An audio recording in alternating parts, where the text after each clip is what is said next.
নবীজি সাল্লাল্লাহু আলাইহি সাল্লাম সাহাবাদের সামনে বনি ইসরাইলের এক ব্যক্তির ঘটনা উল্লেখ করলেন। আল্লাহর নবী বললেন, যাকারা রাজুলাম মিন বনি ইসরাঈলা, বনি ইসরাইলের এক ব্যক্তির ঘটনা আল্লাহ নবী উল্লেখ করলেন। নবীজি বললেন, সালা বা'দ বনি ইসরাঈলা আইয়ুসলিফাহু আলফা দিনার। আল্লাহ নবী বললেন, বনি ইসরাইলের এক ব্যক্তি আরেক ব্যক্তির কাছে 1000 দিনার স্বর্ণ মুদ্রা ধার চাইছে। ঋণ চাওয়ার পর যার কাছে ঋণ চেয়েছে তিনি বললেন, ইতিনি বিশুহাদা, সাক্ষী আনো, উশহিদুহুম, তাদেরকে সাক্ষী রেখে আমি তোমাকে 1000 দিনার স্বর্ণ মুদ্রা দিয়ে দেই। সাক্ষী চাওয়ার পর যিনি ঋণ নিবে তিনি বললেন, কাফা বিল্লাহি শাহিদা, আল্লাহ সাক্ষী হিসাবে যথেষ্ট, আল্লাহকে সাক্ষী রাখলাম। কারে সাক্ষী রাখলাম? আল্লাহকে। উনি বললেন, ইতিনি বিল কাফিল, তাহলে জিম্মাদার আনো, তুমি যদি টাকা দিতে না পারো তোমার পক্ষ থেকে আরেকজন দিয়ে দিবে এমন কাউকে আনো।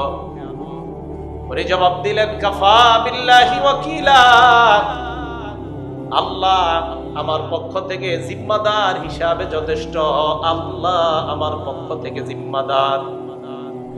সাক্ষীও আনতে পারে নাই, জিম্মাদার আনতে পারে নাই, সাক্ষী বানাইলেন আল্লাহকে, কাফিল বানাইলেন আল্লাহকে।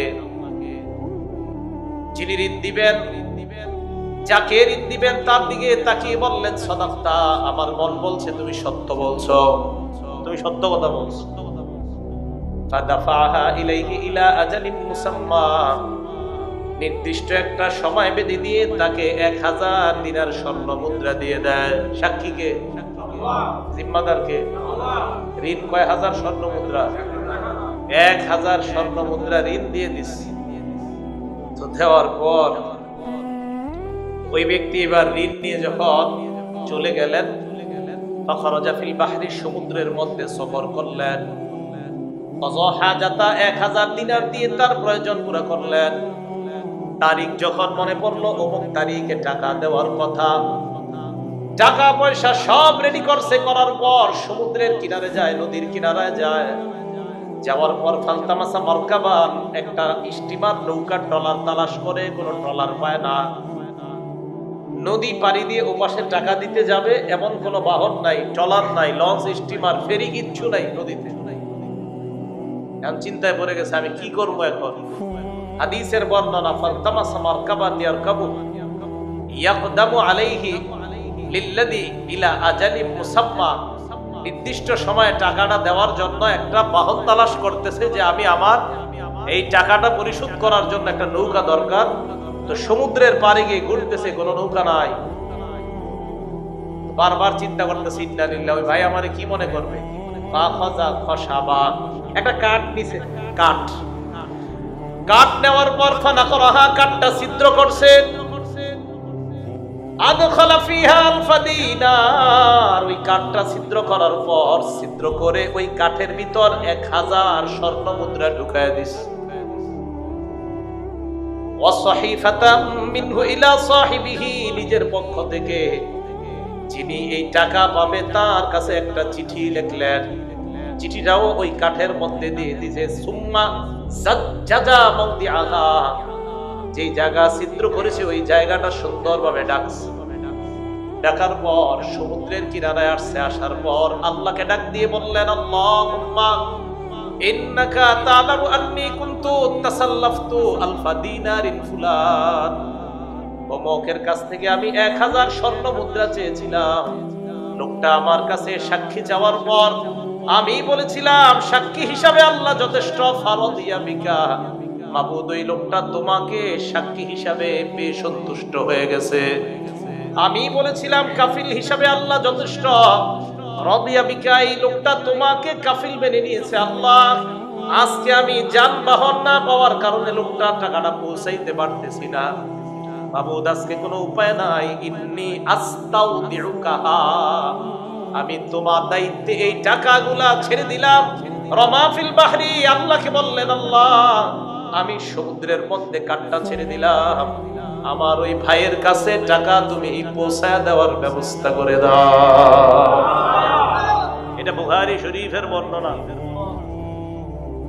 রাসূল আকরাম সাল্লাল্লাহু আলাইহি সাল্লাম বলেন, যিনি টাকা পাবে উনি নদীর পাড়ে গিয়ে ঘুরতেছে, আমার ভাই তো টাকা নিয়ে আসবে। আর উনি খালি দূরে দূরে দেখে। সাধারণত আমরা এটাই করতাম, যে নৌকা টোকা আসে না কেন, উনি ওরকম দেখতেছে দূর থেকে, কেউ আসে না। হঠাৎ দেখে নদীর পাড়ে একটা কাঠ ভাসতেছে। মনে পড়ছে বিবির, আপনার কাজে তো কাঠটা লাগবে। হাদিসে আসছে ফাআখাযা তিলকাল খাশাবা হাতাবা, উনি ওই কাঠটা নিছে বিবি যেন রান্না করতে পারে এই নিয়তে কাঠটা উঠাইছে। হাদিসে আসছে যে হাতাবা, হাতাবা মানে জ্বালানি কাঠ, যেটা জ্বালানোর জন্য উনি নিয়ে গেছে। বাড়িতে নিছে, নেওয়ার পর ভালো করে তাকায় দেখে এটা একটু অন্যরকম, ওই যে একটা ছিদ্রর জায়গাটা একটু কিছু মারা।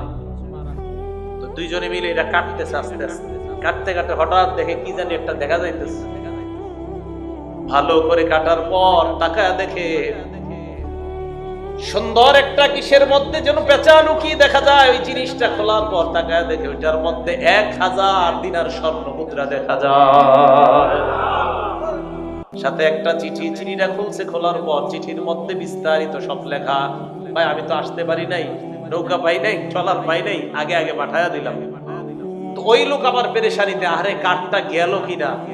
উনি আবার প্রস্তুতি নিয়ে আরো 1000 স্বর্ণ মুদ্রা নিয়ে নৌকা পাইছে, ওই নৌকা নিয়ে এই পারে আসছে, আরো 1000 নিয়ে আসছে। তো এই ভাইয়ের কাছে আসছে, আসার পর বলতেছে ভাই আমি তো আপনার সময় মতো আসতে পারি নাই। আচ্ছা আচ্ছা একটু দাঁড়ান, আপনি কি সময় মতো আসতে পারেন নাই বুঝছি, আপনি কি কোনো কাঠ টাট পাঠাইছেন নাকি আমার কাছে? পরেরটা বলেন, কাঠ পাঠা, হ্যাঁ কাঠ তো পাঠাইছি। কাঠের ভিতরে 1000 দিনার স্বর্ণ মুদ্রা দিয়েছি, সাথে একটা চিঠিও দিছি। আমি যেদিন আপনি আসার কথা ওদিন আমি সমুদ্রের পারে গেলাম, নদীর পারে গেলাম, আমি বারবার তাকায় আছি আপনি আসবেন। আপনাকে না দেখে জ্বালানি কাঠ হিসাবে এই কাঠটা নিয়েছি সমুদ্র থেকে এনে কাটলাম। কাটার পর দেখি আপনার দেওয়া 1000 দিনার স্বর্ণ মুদ্রা আল্লাহ আমার কাছে পৌঁছে। বুঝাইতে চাইলাম, ঋণ যদি কেউ আদায় করতে চায় আল্লাহ ব্যবস্থা করবে। আপনার নিয়ত আপনি দিবেন না, আপনার নিয়ত আপনি দিবেন না, তো আপনার ব্যবস্থা করবে কেমনে? যেটা আমাদের সমাজে চলতেছে, নিয়ত করে নিছেন আপনি, কোনো মতে তোর থেকে বের করে নিয়ে এরপরে বুঝবি শেষ। এই জন্য আপনারটা আর আদায় করা হয় না। কিন্তু আপনি যদি ঠিকই সত্যিকার অর্থে ওই ভাইয়ের থেকে নেন, নিয়ত ভালো থাকে, দেখেন আল্লাহ কিভাবে ব্যবস্থা করছে। বুখারী শরীফের বর্ণনা, আমার নবী বলছে, তা আমাদের এগুলো কেন বিশ্বাস হয় না, আমাদের মাথায় কেন আসে না যে আল্লাহ ওই লোকের মনের নিয়ত ছিল আমি আদায় করব, আল্লাহ কিভাবে আদায় করে দিচ্ছে। তো বুঝাইতে চাইলাম, বিশ্বাস ভঙ্গের এই কাজগুলা কি আমাদের দেশে ভবিষ্যতে হবে না চলছে?